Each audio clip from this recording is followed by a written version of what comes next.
¿Qué tal? Buenas tardes. Vamos a dar inicio a nuestro último segmento de este día de trabajo de la 14ª Conferencia de la Unión Interamericana de Organismos Electorales. Como comentábamos en la sesión inaugural,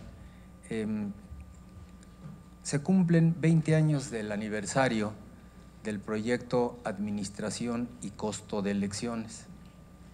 Es un proyecto, como podrán ahorita observarlo, tendrá seguramente mucho impacto en algunos de los organismos electorales y de los funcionarios por los requerimientos de información que luego como autoridades electorales tenemos y por la cantidad y la oferta informativa que pueden ustedes tener a través de este proyecto. Solo doy esta brevísima introducción, puesto que ahorita mi compañero Carlos Navarro, que es el director de Estudios Internacionales del INE, hará una presentación más amplia, y aquí tenemos al board de ACE Project, quienes tendrán alguna intervención y al final podrán quizá ustedes tener algún diálogo o seguirlo en parte del brindis y de la cena que hoy tendremos. Por favor, Carlos, adelante. Muchas gracias. Muy buenas tardes a todas y a todos ustedes. Sean bienvenidos al panel conmemorativo del 20º aniversario de la Red de Conocimientos Electorales, ACE.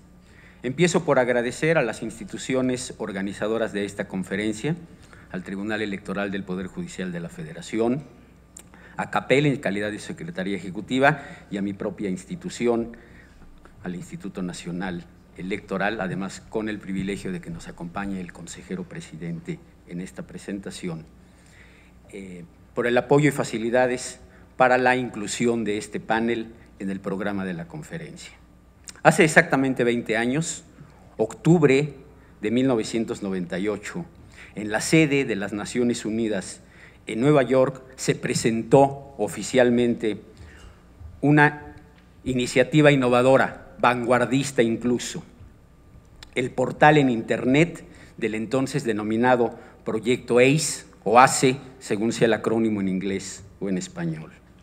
Quiero detenerme brevemente en esa fecha, 1998, y destacar dos datos en particular.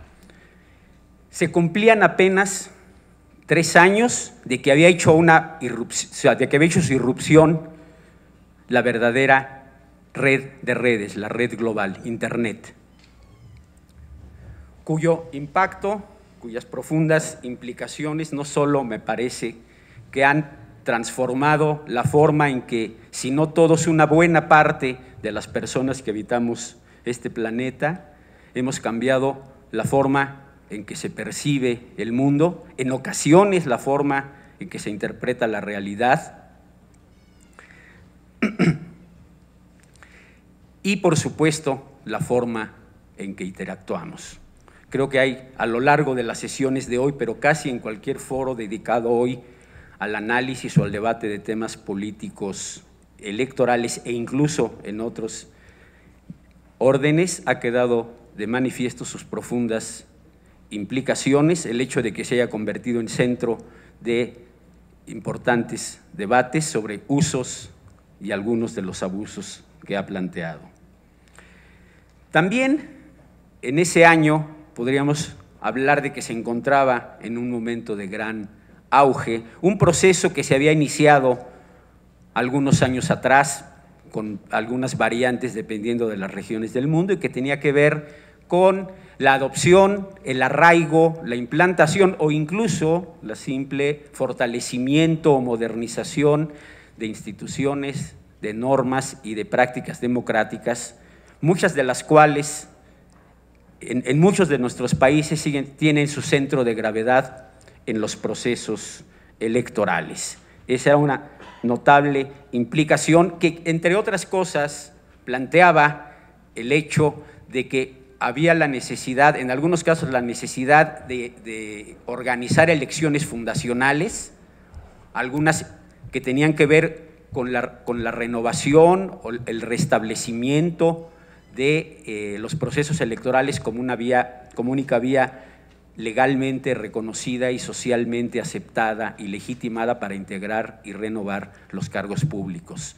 Había una notable demanda en muchos países sobre la disponibilidad de información que les ayudara a guiarse sobre algunas de las fórmulas o componentes para organizar esos procesos electorales o incluso para hacer frente a aquellos que ya tenían tiempo organizando elecciones de manera periódica, libre y genuina, de hacer frente a los retos que planteaban algunas de las profundas transformaciones en el escenario político electoral, algunas llamadas reformas de segunda generación a los que hoy nos resultan, no solo nos resulta natural, sino que también son centro de importantes debates, como la regulación y el control del financiamiento de partidos políticos y de campañas electorales, o las regulaciones relacionadas con el acceso y uso de los medios de comunicación, subrayaría en aquel tiempo todavía centrado en los que hoy conoceríamos como medios de comunicación convencionales.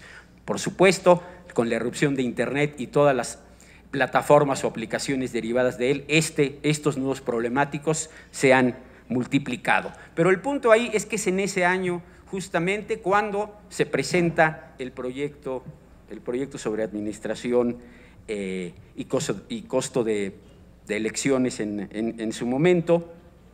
Es una iniciativa de 3 instituciones que ya entonces disponían de gran prestigio y reconocimiento en el mundo de la promoción de la democracia y de la asistencia técnica, la Organización de las Naciones Unidas, IDEA Internacional e IFES, la Fundación Internacional para Sistemas Electorales. El objetivo en ese momento, en esa coyuntura, era relativamente simple, pero yo diría que bastante innovador y visionario: poner al alcance de los públicos interesados en el conocimiento o el estudio de los procesos electorales, pero sobre todo de los practicantes electorales, de aquellas personas que tenían responsabilidades relacionadas con la preparación, con la organización o con la vigilancia de los procesos electorales, información que les permitiera valorar cuáles eran algunas de las opciones disponibles, cuáles eran algunos de los retos, de las exigencias que planteaba su adopción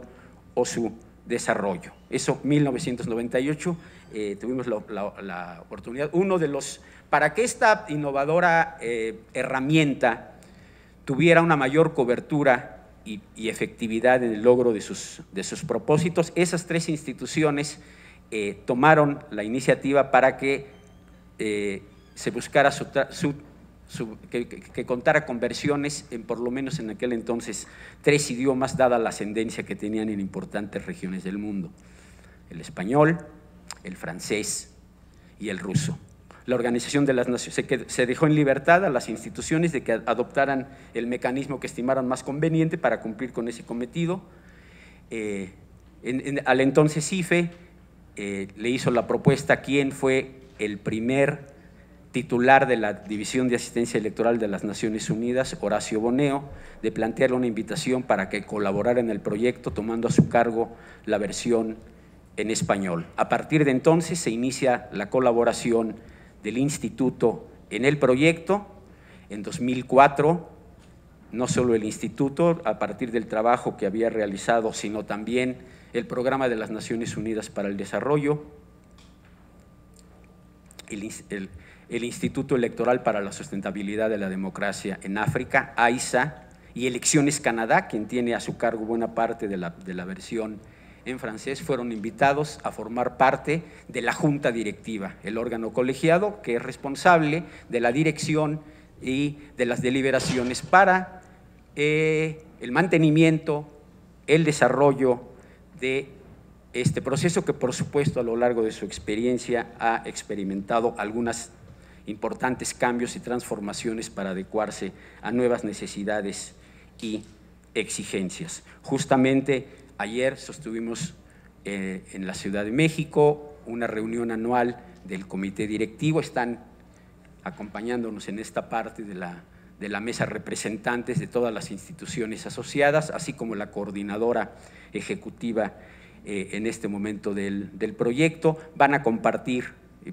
pensamos que era un marco propicio para la presentación. Difícilmente hubiera pensado yo como colaborador de un organismo electoral en un foro más propicio para hacer esta ceremonia conmemorativa que uno que reúne precisamente a quienes son y siguen siendo el destinatario fundamental o principal de todos los esfuerzos que están atrás de esta iniciativa y que son representantes de los organismos electorales a nivel continental. Pensamos que la mejor forma, que una forma positiva de contribuir a los trabajos de este debate es que algunos de los representantes de las instituciones aquí representadas compartieran con ustedes una breve presentación sobre temas que tienen alguna relevancia o actualidad o sobre las que sus instituciones han desarrollado recientemente algunas investigaciones o proyectos cuyos hallazgos les gustaría compartir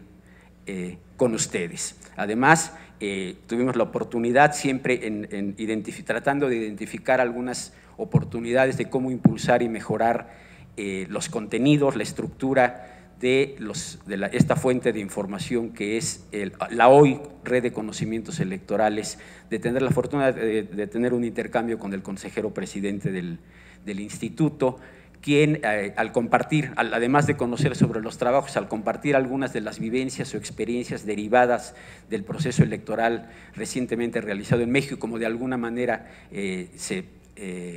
lo reflejó también en la presentación de esta mañana, nos sugiriera y nos indicara algunas temáticas que hoy en día tienen especial relevancia y actualidad y que sobre las que seguramente vamos a tratar de incorporar documentación y materiales en la Red de Conocimientos Electorales EIS. Antes de cederle el uso de la palabra, no van a hacer uso de la palabra todos ellos, solo algunos, pero solo quiero concluir esta parte destacando que si bien aquí hay representantes de 8 instituciones, que atrás de este trabajo no solo hay 8 instituciones, hay el esfuerzo, la dedicación, el compromiso de cientos, probablemente de miles de personas que han contribuido al desarrollo. Si yo hubiera dedicado la hora completa a simplemente mencionar a algunas otras instituciones o a personas que en lo individual han hecho una contribución enorme, créanme que probablemente me resultaría insuficiente. Solo quiero entonces concluir esto dejando testimonio de nuestro reconocimiento y gratitud a todas y a todos ellos.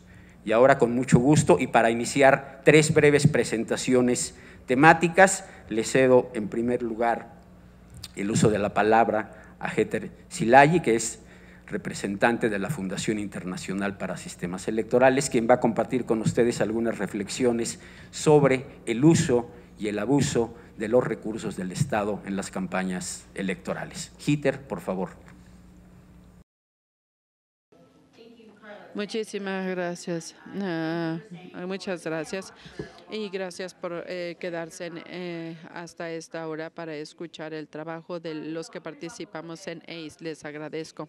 Vamos a hablar del uso y del abuso de los recursos en las campañas. Vamos a escuchar. El abuso de los recursos en las campañas electorales es en lo que hemos trabajado desde hace ya bastante tiempo, pero ya lo empezamos a ver de manera mucho más sistemática. Por eso pensamos que es interesante hablar de esto brevemente hoy.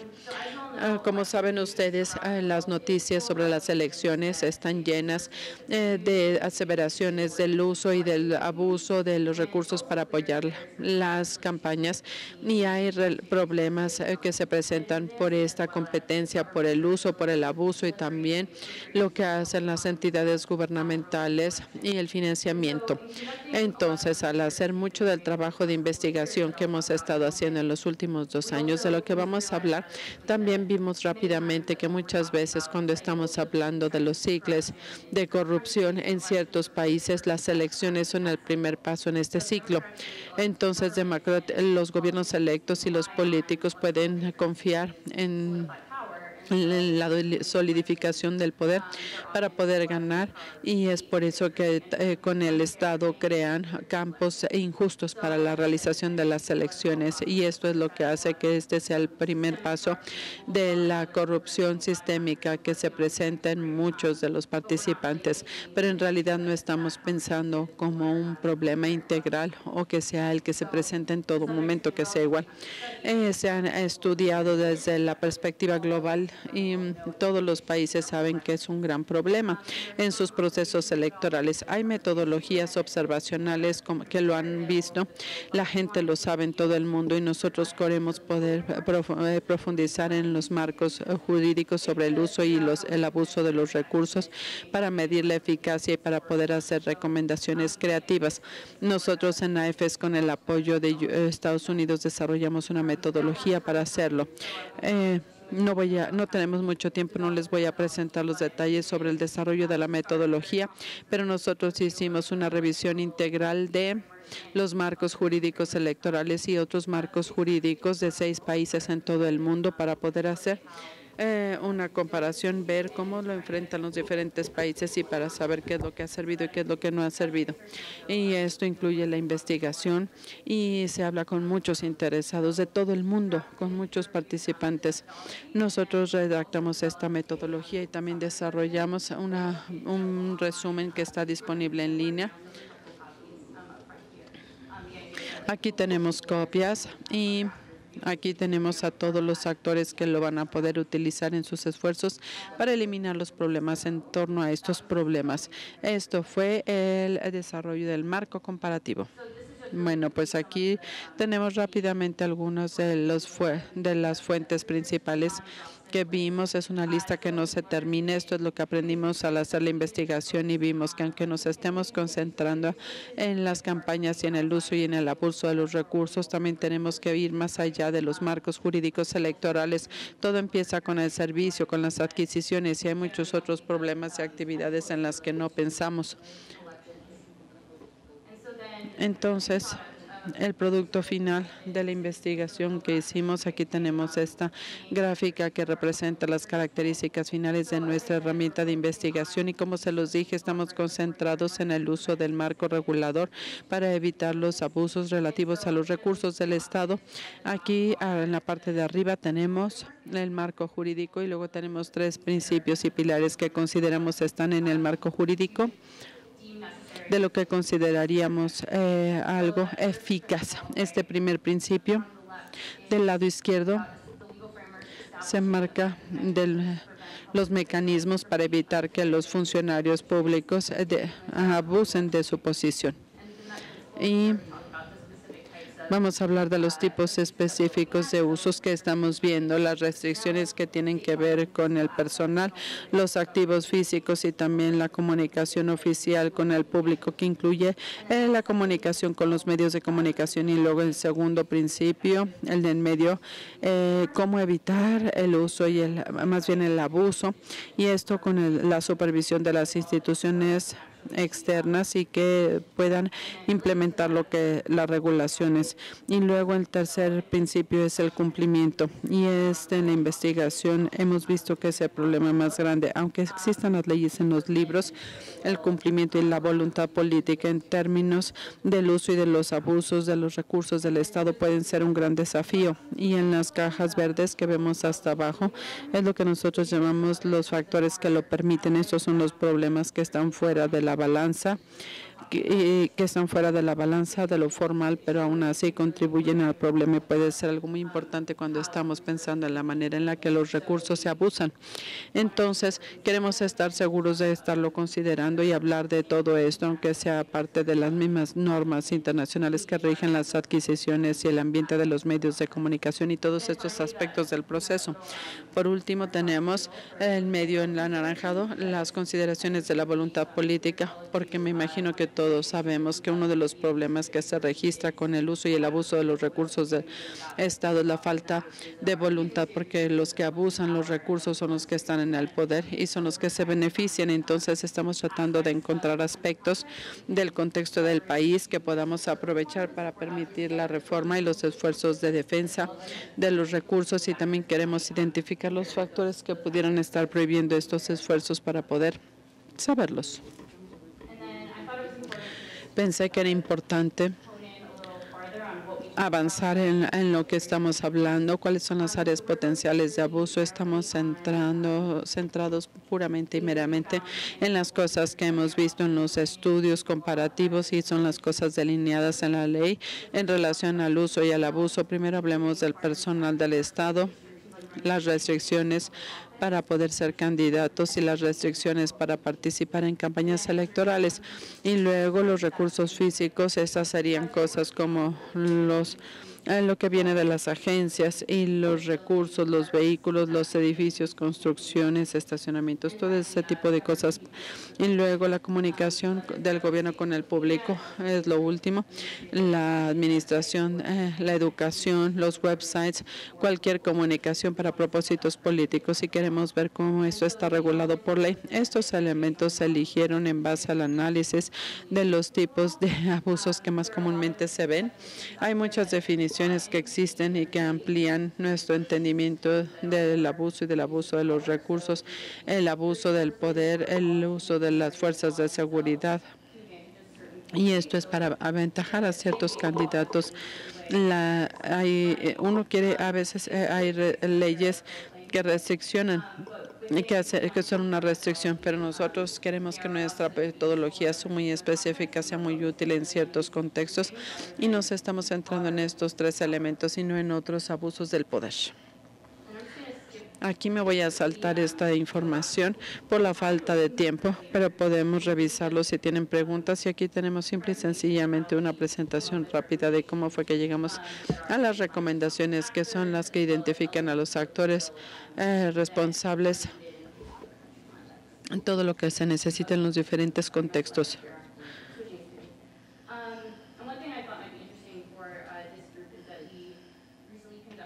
Nosotros hicimos una evaluación en Bosnia y en Herzegovina, y con un financiamiento, y se publicó ya el reporte a principios de este año, y con frecuencia los reportes de IFE son internos y nosotros trabajamos con los interesados para ver cuáles son los hallazgos y cómo lo podemos aprovechar, pero este reporte está disponible en línea y creo que es un buen estudio del que se puede hablar. Entonces, aquí tenemos algunos hallazgos interesantes, y lo único único en Bosnia es la estructura política que refleja la etnicidad del país. Se va a votar a los que representan a nuestros constituyentes y que son los que responden a sus intereses, y esto es lo que hace que tengamos coaliciones que sean difíciles en el contexto político, y esto también significa que en muchos de los lugares donde tenemos un partido que es el que está en poder y que muchas veces el que ejerce el abuso del poder, hay muchos en el caso de Bosnia. Hay muchos grupos que cuidan su propio uso de recursos. Esto también llega a magnificar el problema. Estos son los principios de los que ya hablé anteriormente en nuestra metodología. El principio 1 es el marco jurídico integral, y aparte del análisis y de la narrativa, nosotros damos en nuestras recomendaciones, también hacemos una calificación experta y el marco para dar una fotografía, para tener una imagen de todos estos problemas, y por razones de tiempo no lo quiero revisar este informe, pero sí lo puedo hacer posteriormente si tienen preguntas. Este es el proceso que nosotros seguimos para cada uno de los tres principios, y luego Esto también son algunas recomendaciones de Bosnia. Nosotros hicimos 25 recomendaciones en la sección del marco jurídico y luego 18 para el ambiente, el contexto, y algo importante es que hicimos recomendaciones para la reforma jurídica cuando estábamos viendo el marco jurídico, pero vimos que esto puede ser autocontencioso. No siempre soluciona el problema. Muchas veces en muchos países hemos investigado los libros y la ley. El problema es el cumplimiento, la implementación y el logro de las leyes. Cuando hacemos recomendaciones, la gente dice esto ya lo hicimos, pero persiste el problema. Por eso estamos buscando formas alternativas para mejorar la situación y maneras en las que podemos utilizar a la sociedad civil y a otros actores para que nos ayuden a solucionar este problema. En muchos de los contextos que hemos visto, nosotros podemos tomar acciones y con frecuencia hay mucha presión para que no se utilice la presión, pero no se cumplen los mandatos. Y estos son hallazgos interesantes que descubrimos. Y como ya se los dije al principio, si nosotros vemos el abuso de los recursos en las elecciones, esto nos hace no nada más ver la situación normal, no nada más las organizaciones, también tenemos que ver el origen de la promoción, las adquisiciones, los servicios, otras leyes de regulaciones que van rigiendo estas áreas. Bien. Estos son simple y sencillamente ejemplos parecidos de los ambientes del reporte de Bosnia, lo que está incluido. Y otra cosa interesante que se debe resaltar y otra razón por la que la publicación de AFC, que fue la publicación que creo que ya se les distribuyó, habla de los elementos, por ejemplo, del caso de estudio de México, donde de acuerdo a la Constitución de los Estados Unidos mexicanos, cómo se puede anular una elección si se ve que se repasó el techo y si no se utilizaron los recursos correctamente y si se recibieron donaciones. Ni siquiera es necesario verlos cómo cambiaron los resultados de las elecciones, simple y sencillamente se exceden un 5% de los techos. Y esto es nada más para resaltar la importancia global de este problema y qué tan importante es que pongamos atención. Bien. Ahora, por último, creo que es importante nada más reenfatizar que el abuso de los recursos del Estado pueden ser un elemento clave de la corrupción. Entonces, romper este ciclo puede tener efectos muy buenos en la calidad de los gobiernos, en los sistemas políticos, y creo que es muy importante que nos centremos en todos estos temas. Y como este es un panel de ACE, hay información disponible sobre ACE en la parte de la integridad electoral, sobre el uso y el abuso de los recursos. Y nos han preguntado qué es lo que pueden hacer para poder mejorar la situación. Y esto es un tema que cada vez está más presente y ACE tiene excelente información para poder hablar al respecto. Y la herramienta de la que hemos estado hablando, la que desarrolló AFES, puede ayudar a identificar los problemas que contribuyen y ayudarnos a desarrollar maneras creativas para los interesados, incluyendo a las autoridades para poder solucionar estos problemas. Como ya les dije, me va a dar mucho gusto responderles preguntas. La herramienta está disponible en línea y ahora le vamos a dar la palabra a Luna, quien va a hablar de la justicia electoral.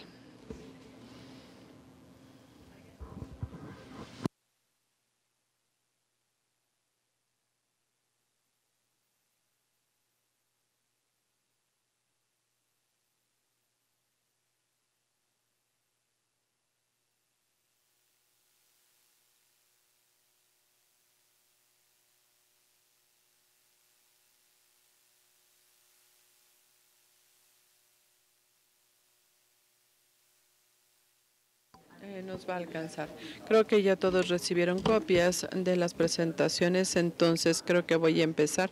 Y nada más me gustaría agradecerles en primer lugar, agradezco al INE por la amable invitación y por esta maravillosa hospitalidad que nos dieron desde que llegamos ayer. Y creo que ni siquiera queremos regresar a nuestras casas porque aquí todo está amable, cálido. Les agradecemos. Tengo una presentación, pero por el tiempo la voy a revisar rápidamente. Nada más voy a ir resaltando ciertos puntos, porque ya les dieron a ustedes la presentación. Ahora bien, vamos a hablar de la justicia electoral y es difícil hablar con ustedes porque son expertos. Y después de haber escuchado las nuevas presentaciones de hoy en la mañana por parte de las autoridades, yo sé que estoy dirigiéndome a personas mucho más calificadas que yo, ¿verdad? Pero sí brevemente les voy a hablar de qué es lo que queremos decir cuando estamos hablando de la cuestión electoral y voy a ir resaltando algunos de los temas. La justicia electoral recientemente se volvió un área de atención en la credibilidad de las elecciones y aunque ya se incluyó en el proceso electoral desde hace cierto tiempo, no hay elecciones sin ningún tipo de legislación o marco jurídico o regulación para una elección. Se está volviendo algo mucho más específico y se está viendo de manera mucho más específica.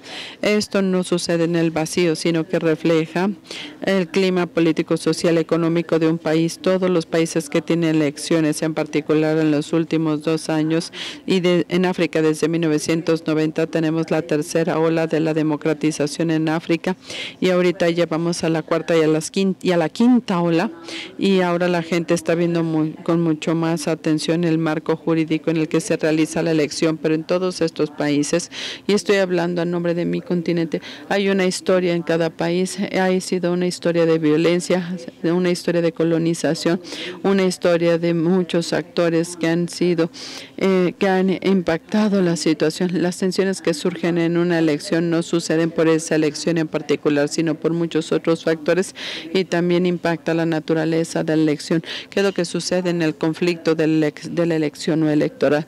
La justicia electoral incluye un proceso formal e informal. Hoy en la mañana escuchamos mucho sobre el enfoque judicial, pero también tenemos los enfoques informales de los que voy a hablar brevemente y obviamente el hecho de que las disputas siempre a nadie le gusta perder, ¿verdad? A todos nos gusta ganar, independientemente del contexto y como entidades de manejo de elecciones, cuando ustedes están trabajando con partidos políticos, nadie quiere perder y la única persona a la que van a la institución que van a culpar son a las instituciones electorales. Todo tiene que ser su culpa. Entonces, nosotros somos los culpables de los conflictos porque a la gente no le gusta perder. Pero es importante recordar, y este es el aspecto judicial, pero también el mecanismo de alternancia, es solucionar las disputas en las diferentes etapas del proceso electoral para contribuir a la integridad electoral y a los resultados de la justicia electoral. Tradicionalmente esto se ha abordado mediante mecanismos que principalmente, esto es un ejemplo una presentación breve de cualquiera de las justicias electorales. Tiene que haber una rapidez en los procedimientos, tiene que ser accesible esta justicia. En Zambia, por ejemplo, en el 2002 hubo una disputa con respecto al resultado presidencial. 5 años le tomó al tribunal para llegar a un fallo, cuando ya se iban a tener las otras elecciones. Y por supuesto esto no dio una percepción positiva sobre el sistema judicial porque tomó tantísimo tiempo y necesita ser transparente y por supuesto un procedimiento que no sea ambiguo, y como ya se los dije, se utilizan los métodos formales, los judiciales, tiene que estar legislado, hay un marco jurídico en el que opera la gente, pero lo importante es que uno de los desafíos en este enfoque es que con frecuencia no se percibe como algo independiente.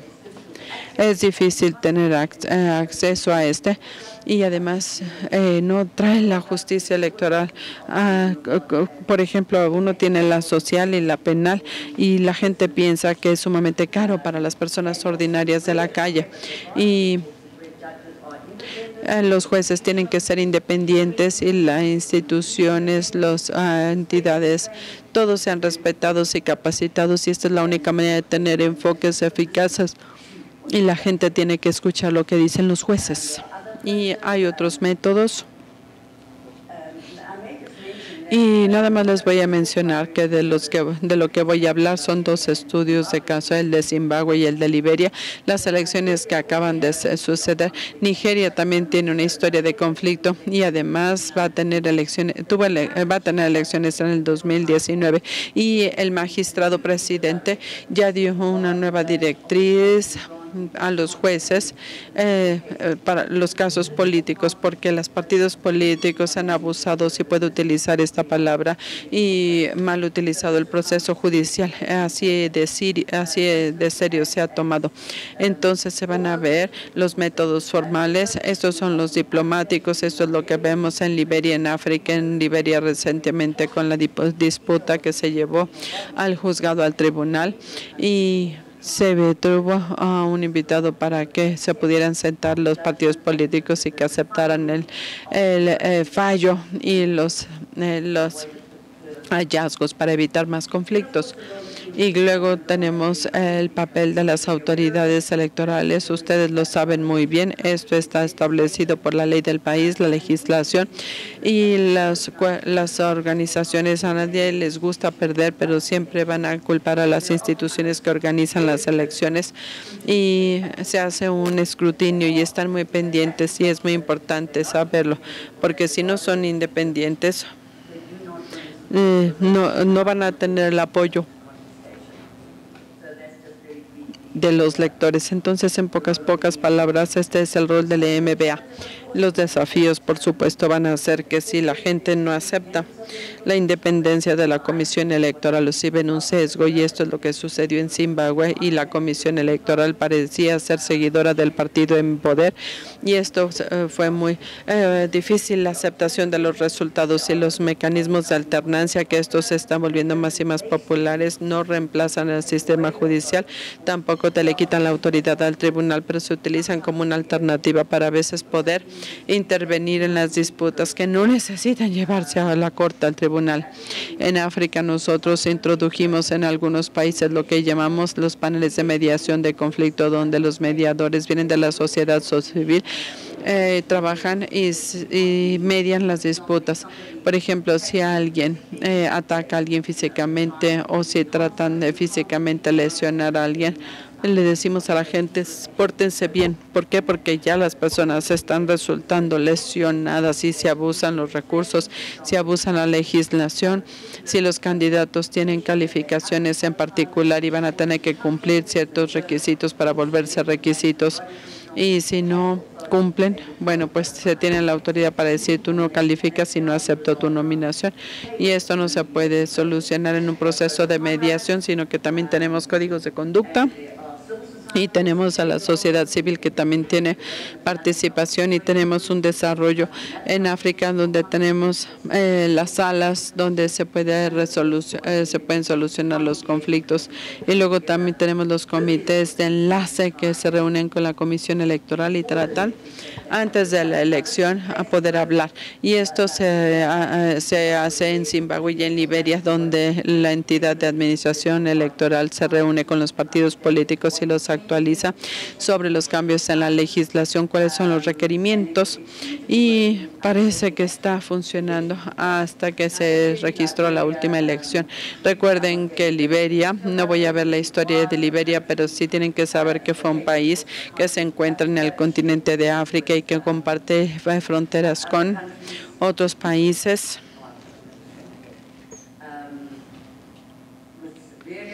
Con varios países, y no sé dónde estoy. Esto lo voy a dejar. Han tenido una historia de conflicto y una guerra civil, y las elecciones que se registraron anteriormente también habían sido una de las primeras elecciones después de la guerra civil que ganó una mujer, y ella se volvió la presidenta. Steven Johnson, probablemente la han escuchado, y con estas elecciones ella ganó 2 elecciones, y esto fue el término de su mandato, y luego se volvieron a hacer elecciones.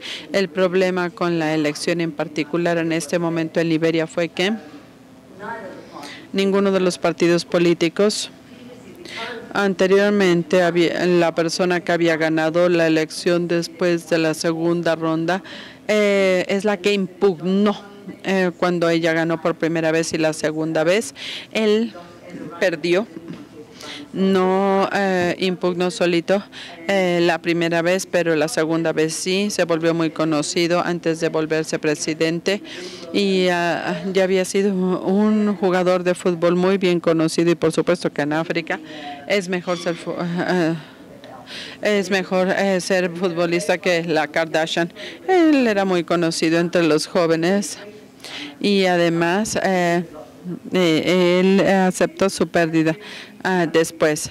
Pero aquí lo que les voy a resumir es que después de las elecciones, la oposición, uno de los partidos políticos que había dos partidos políticos, uno era George Weah y el otro era el partido actual en el poder, y luego el presidente Johnson es el que refutó, y cuando salieron los resultados eran los dos que estaban a la delantera, y luego había un tercer partido, perdió la impugnación y se había dicho que el que había perdido era el partido en poder y dijo que era el tercero el que tenía que hacer la impugnación. Y algo interesante es que después tuvieron este resultado. El primer partido apeló ante la NC y este NC te dice que tienes que impugnar en 7 días y luego la autoridad tiene 30 días para dar su fallo y no se recibió, no se aceptó y luego el partido político fue con la Corte y dijo que no les dieron el tiempo y que no habían escuchado su impugnación y la Suprema Corte rechazó esta impugnación y se tuvo que volver a hacer la elección. Y aquí tenemos que ver cuáles son las elecciones generales y como ya les dije, hubo muchas irregularidades por la Comisión Electoral.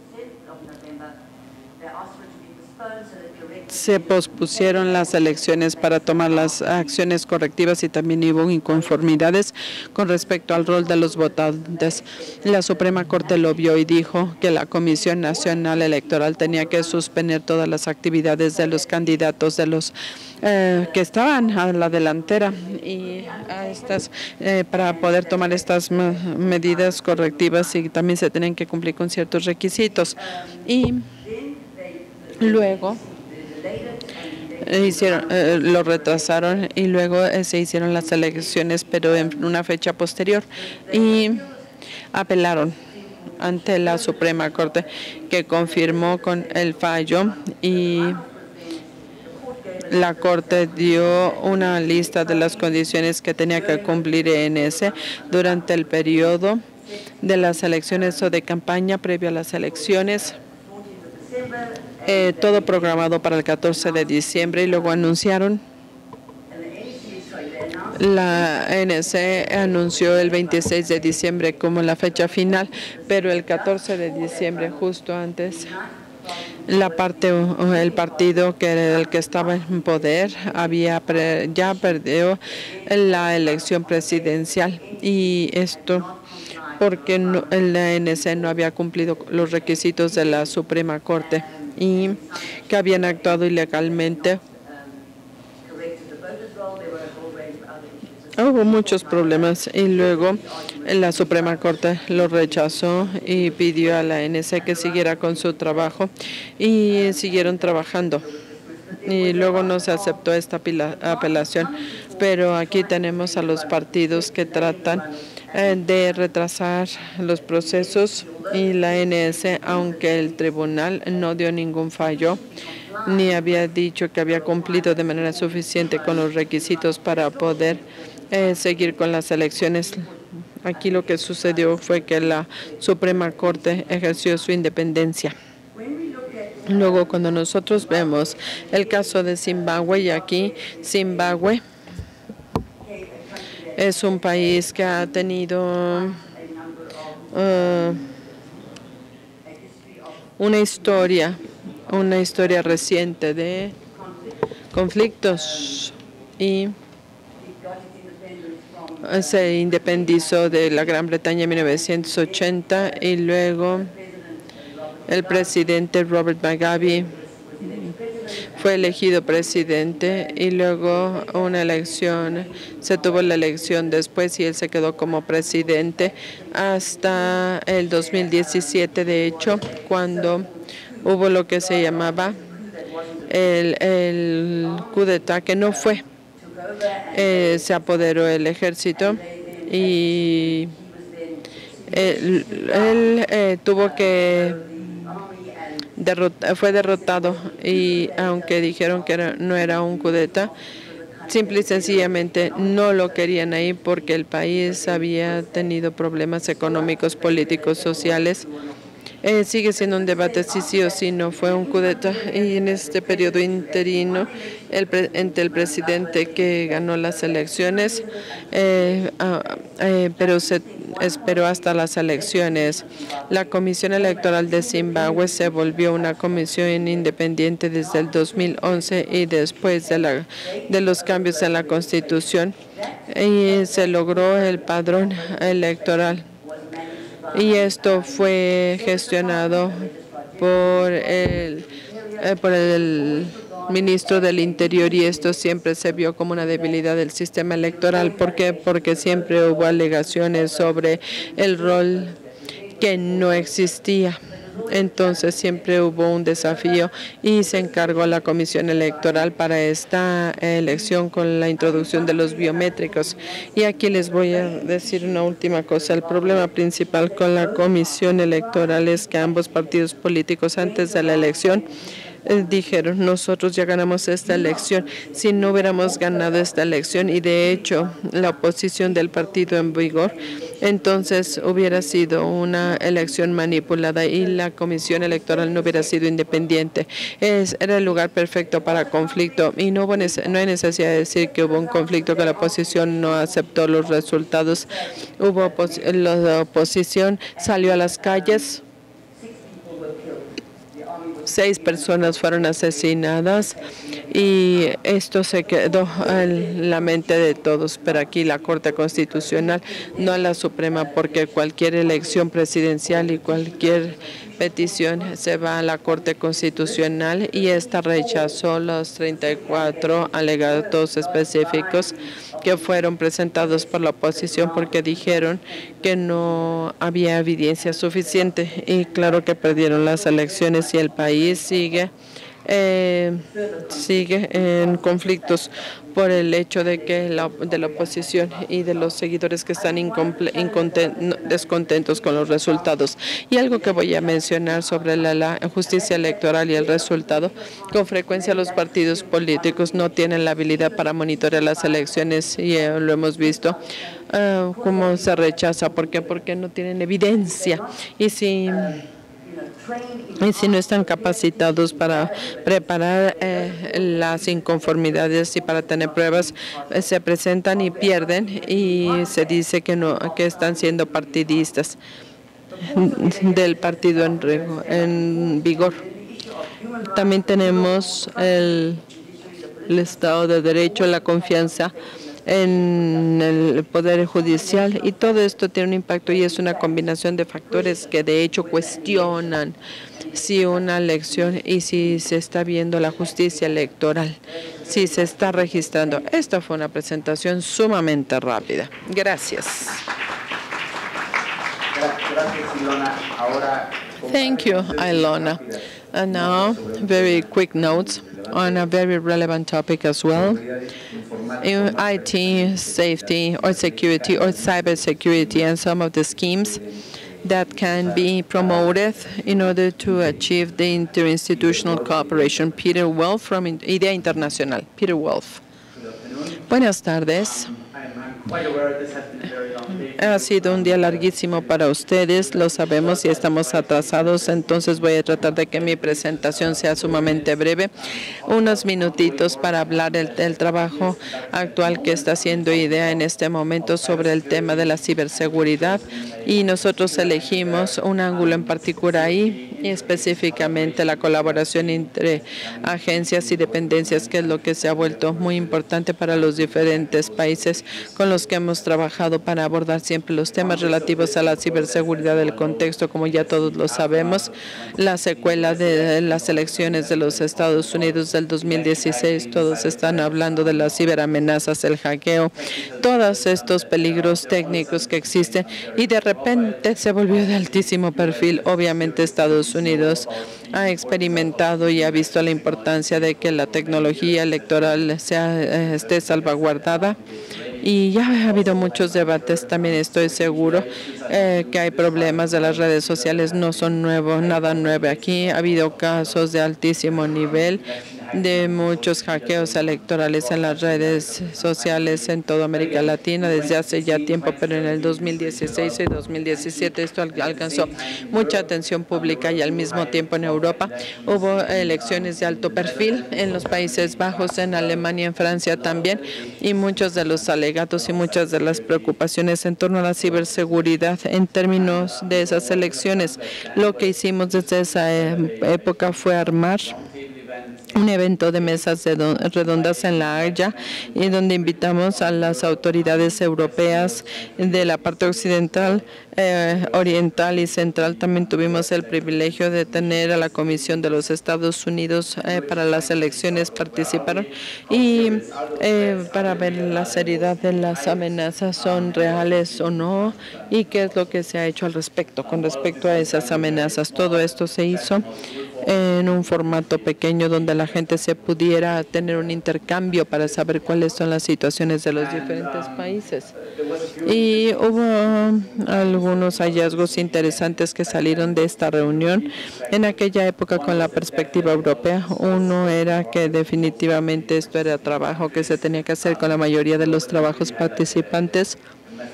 Nadie tenía una metodología para poder abordar estos problemas, pero luego lo que parecía ser algo nuevo para muchos en los países occidentales europeos es algo que ya conocemos. Los participantes europeos habían visto ciberamenazas, ciberataques desde hace ya algún tiempo, y también habían tenido experiencia y ya tenían mucho más conocimiento en el área, en la parte occidental, en Europa occidental. Y algo que también es importante diferenciar al menos entre dos tipos diferentes de ciberamenazas. Una es las operaciones de hackeo, que están arriesgando la tecnología electoral y están tratando de manipular esta tecnología. Ya también hicimos un cambio de diapositivas, ¿verdad? Ya se cambiaron. Me hackearon. Alguien se metió a mis diapositivas. Bueno, pues estos dos tipos de ciberamenazas, por el hackeo, tratar de entrar a los sistemas, manipular la tecnología, y también lo que se llama influenciar las operaciones que son para estar en detrimento del proceso electoral. Y aquí son las vulnerabilidades técnicas que no necesariamente existían, y también todo otro tipo de operaciones que llevan hasta el debate político en el país. También lo que quedó clarísimo es que había muchas expectativas para que se arreglara todo esto. Obviamente este es un problema electoral, y luego las autoridades tenían que arreglar muchos problemas, y al menos en el caso de los europeos, en muchos casos, muchas de las ciberamenazas iban más allá del mandato de la administración electoral, y con frecuencia las autoridades no tenían los recursos ni los recursos financieros. No había suficiente inversión en la tecnología electoral, pero también en la parte de los recursos humanos, y las autoridades quedaron expuestas, y se esperaba que hicieran muchas cosas, pero no estaban en posición de hacerlo ni para cumplir, y en particular con el mandato. En términos generales, la amenaza de los ataques es que podemos ser afectados. Todo está fragmentado y puede haber unas partes afectadas.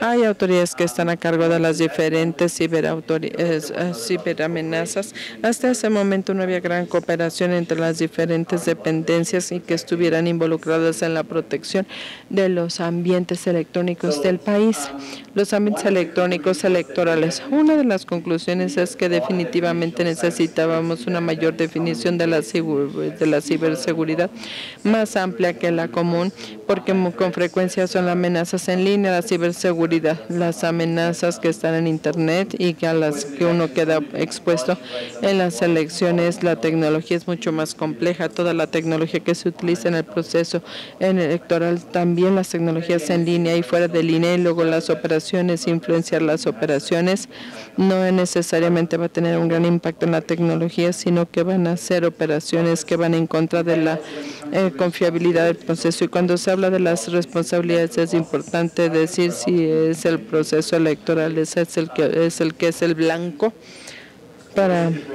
y es el que tiene que tomar las precauciones. Pero también tenemos que ver si son los partidos políticos, los votantes, dependiendo del país. El mandato de las autoridades va cambiando. A veces sigue habiendo mucho interés, por ejemplo, hablando de los partidos políticos, estos se les tiene que capacitar para que se queden con toda la información. Pero se puede ser menos, uno tiene que ser menos independiente dependiendo de dónde nos encontremos en esos cuadrantes. Si alguien es responsable de algunas de estas amenazas, hasta hace poco tiempo se vio que no había habido gran cooperación entre las diferentes dependencias y que estén viendo los diferentes aspectos de las ciberamenazas. Entonces hemos escuchado a varios países donde va mejorando y aumentando la colaboración entre las diferentes agencias, entre las diferentes autoridades que están trabajando, y esto es algo muy importante. Pudiera ser la clave para solucionar todos estos problemas del ciberproblemas en los procesos electorales. Es por eso que nosotros seguimos hablando con más países para ampliar el alcance de los casos de estudio que hemos realizado, y hemos estado en contacto con Dinamarca, Australia, desde Canadá hasta Sudáfrica, hasta Georgia, aquí en América Latina, y por supuesto con México. Esto es un ejemplo importantísimo con experiencias muy importantes, y es muy interesante. Todos estos países vienen desde perspectivas diferentes, desde el alcance de la autoridad, y también tenemos las amenazas y a las personas causando estas amenazas que se están enfrentando. Estos son los casos de estudio que hemos hecho y que estamos haciendo en este momento. Tenemos que ver en términos generales cuál es la situación actual en el país, pero también tenemos que centrarnos en este aspecto de la colaboración: quién es la autoridad, con quién está colaborando, con qué instituciones, cómo es que esta colaboración se está estableciendo con frecuencia. Hay muchos desafíos relacionados y, por ejemplo, las autoridades independientes pudiera ser muy difícil colaborar para ellas con las agencias de inteligencia y con la policía, y a veces es necesario, pero hay diferentes culturas e instituciones y hay barreras legales que no permiten este intercambio de inteligencia. Entonces tenemos desafíos, pero también cómo se han solucionado los desafíos, al menos en los Estados Unidos. Todos han hablado de la infraestructura, y lo que ha sucedido en otros países también, y en cierta medida todo esto va ayudando a generar la colaboración entre las diferentes agencias. Seguimos haciendo entonces algunas de estas actividades. Vamos a tener un evento también a finales de este mes, en noviembre. Vamos a tener a diferentes representantes. Damos la bienvenida a los representantes del INE. Esperemos que también lleguen de Estados Unidos y de Canadá y de muchos otros países en todo el mundo para poder hablar de todos estos casos de estudio, para tratar de capturar la práctica emergente, y también queremos incluir todo esto en una publicación que pensamos sacar a principios del año que viene. Para los que no puedan ir a nuestro evento, espero que al menos puedan ver esta publicación, y también va a estar disponible en la red de ACE. Gracias. Thanks, Peter. And now we're coming to the presentation of the new portal. This is the most important moment, the introduction of this new portal of the Knowledge Network. But I will quickly now give the floor very quickly to David Carroll. He's going to be presenting an action plan that they just developed, speaking about electoral standards and human rights. David, you have the floor, please. Muchísimas gracias, Carlos. No tengo una presentación, entonces estoy seguro de que ya no quieren sufrirlas, pero sí quiero que sepan sobre la publicación que el Centro Carter ya terminó en este último año y no tengo suficientes copias. Me disculpo para todos los presentes, pero la versión en español ya les estoy pasando una copia. Esa se terminó hace aproximadamente un año. Es un plan de acción sobre los derechos humanos y las normas electorales y salió por el reconocimiento de la comunidad electoral, las autoridades electorales, los observadores, los que dan asistencia técnica. Trabajan en temas que se enciman con los mandatos de las organizaciones de derechos humanos a nivel global y regional y otras, pero no hablan entre sí. Entonces, esto es un plan de acción con una serie de recomendaciones para que pueda haber más intercambio de información y contactos entre estas dos comunidades. Y si ustedes no reciben una copia y si quisieran tener una, la pueden conseguir en nuestro sitio electrónico. Gracias, David. Ahora sí, la parte culminante con el cierre.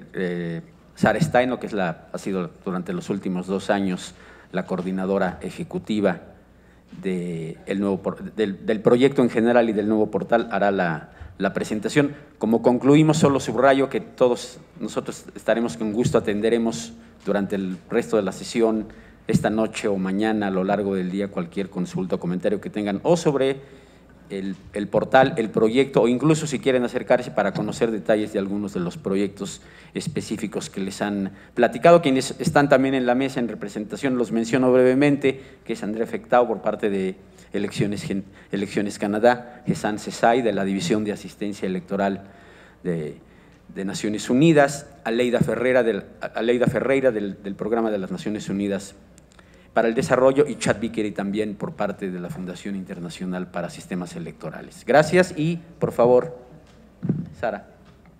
Carlos, muchas gracias. Si me permiten, les voy a hablar en español. Veo que tengo la presentación equivocada, así que les pido ya disculpas, pero ya les mostraremos el portal. Como les mencionó mi querido amigo Carlos, la Red de Conocimientos Electorales ACE es el primer recurso mundial en línea dedicado al tema electoral. Y también es la mayor base de conocimientos electorales a nivel mundial. Los últimos 20 años, los socios de ACE, acá todos presentes, se han dedicado a desarrollar, generar, juntar y diseminar datos e información electoral. Hoy, el sitio web de ACE contiene más de 10.000 páginas de información específica, temática especializada, de más de 21 temas electorales.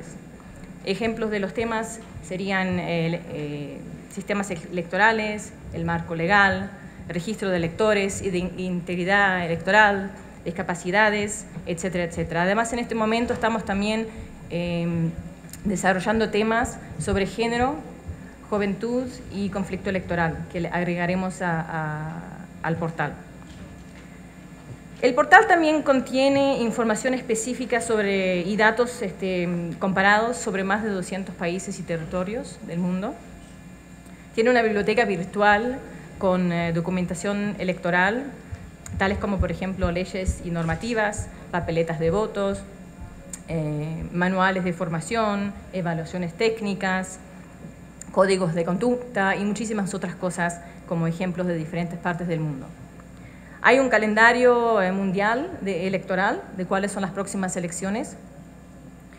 Hay novedades también actuales, novedades electorales, eventos electorales que se dan alrededor del mundo para mantener a los usuarios informados. Y hay también una sección dedicada a la profesionalización de organismos electorales, con información sobre los cursos de capacitación de Bridge que es el currículo de capacitación electoral más comprensivo del mundo. Pero no son solo los socios, no somos solo los socios de ACE que contribuyen en la información que hay en el portal. Desde el 2006 existe también, como parte integral del proyecto ACE, una red de profesionales electorales, un servicio de preguntas y de respuestas y un intercambio de conocimientos en tiempo real. Todas las personas que visitan al portal de ACE, y el portal de ACE obviamente es un portal, una página web que está abierta al público para el que la quiera usar, toda esa gente puede hacer llegar sus preguntas a la red de profesionales y a través de un mecanismo que nosotros le decimos consejos a los expertos. La red de ACE responde a todo tipo de preguntas que son técnicas sobre desafíos relativos y relacionados a los procesos electorales. Y los que generan el conocimiento en este caso son los miembros mismos de la red. Pero la red también de profesionales hace más que responder a las preguntas. Por medio de una plataforma interactiva y privada para los miembros mismos en ACE, ellos pueden consultar con sus colegas, pueden intercambiar información, compartir buenas prácticas o lecciones aprendidas. También pueden iniciar y participar en discusiones y en debates en este foro privado que se le permite a los miembros. En el foro ese también hay anuncios, se hacen anuncios, los socios y los miembros mismos pueden hacer anuncios, anunciar actividades, hay ofertas de trabajo y de empleo que se ponen en parte de los socios y otros también que tienen acceso. Es realmente el portal al mundo electoral.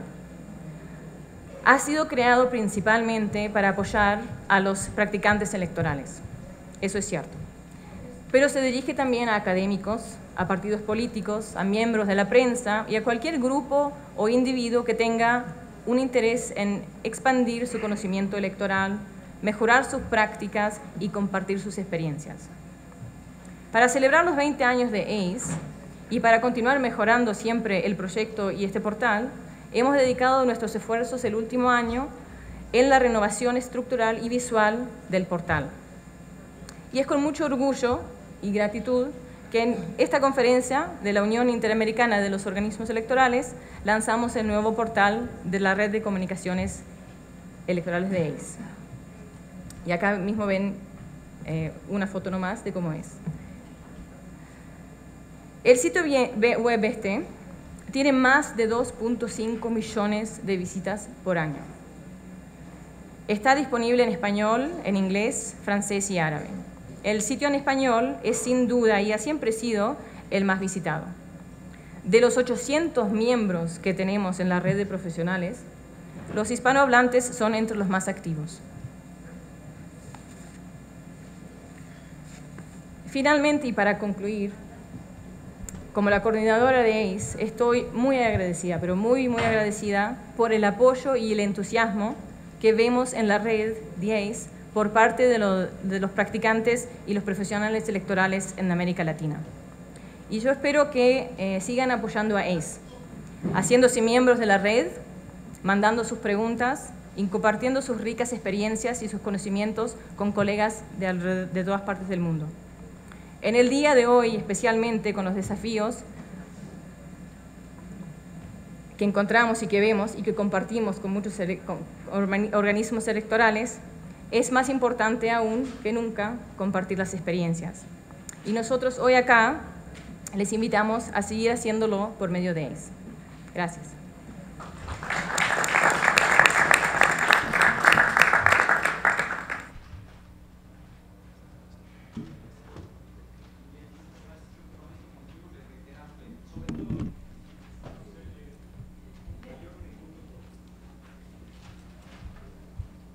Muchas gracias.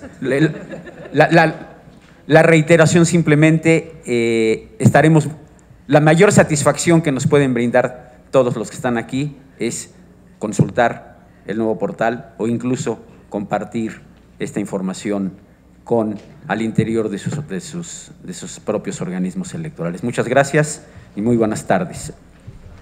Están listos el transporte para la vuelta al hotel. Les recordamos que a las 7:30 de la noche será el cóctel y la cena en el tercer piso del hotel. Y finalmente, otro anuncio muy breve, está en manos de la Secretaría Ejecutiva, tanto los convenios que les prometió el consejero presidente del INE, que se suscribieron con Facebook, con Twitter y con Google, así como van a tener la Secretaría Ejecutiva para su distribución las presentaciones de esta noche. Muchas gracias.